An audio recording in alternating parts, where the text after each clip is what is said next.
Hello mga kakusina, nandito na naman ako. Ngayon pala, magluto ako nitong, ewan ko anong tawag nito. Basta, broccoli at saka cauliflower. Ito yung mga sangkap ha. Tapos coriander at parsley. Tapos yung carrot, tapos isang itlog.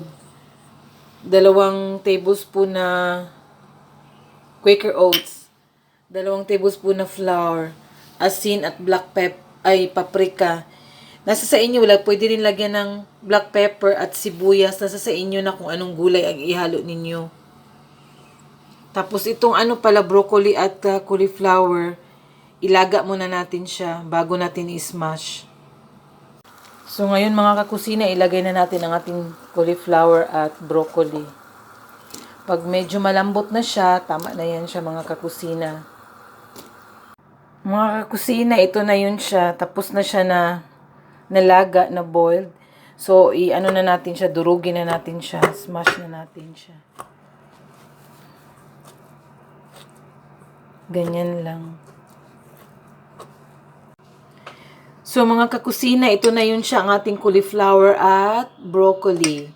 Tapos ngayon, ilagay na natin ang ating carrot. Ihalo na siya lahat, mga kakusina.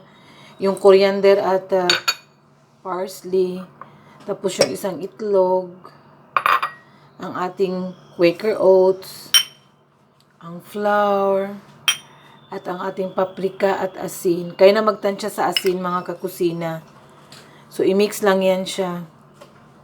So, ngayon mga kakusina, anuhin na natin siya, parang i-circle para ilagay na natin siya sa oven. Tapos yung ko pala, nilagyan ko siya ng kunting oil. Tapos dito natin siya nilagay. Yung magkakulay lang siya, yung magka-color lang siya na golden brown, okay na yan siya mga kakusina ha. Wala tong hindi ko nilagyan ng oil yung vegetable, yung sa kamay ko lang ha. Ganyan siya mga kakusina, yung pagkabilog, hanggang matapos siya. Tapos ilagay na natin siya sa oven, hanggang mag-golden brown. So, ngayon ilagay na natin siya sa oven. Hello mga kakusina, luto na yung natin, yung broccoli at cauliflower, yung nilagay natin sa oven. Ito na yun siya. So, ang partner nito, ito yogurt salad.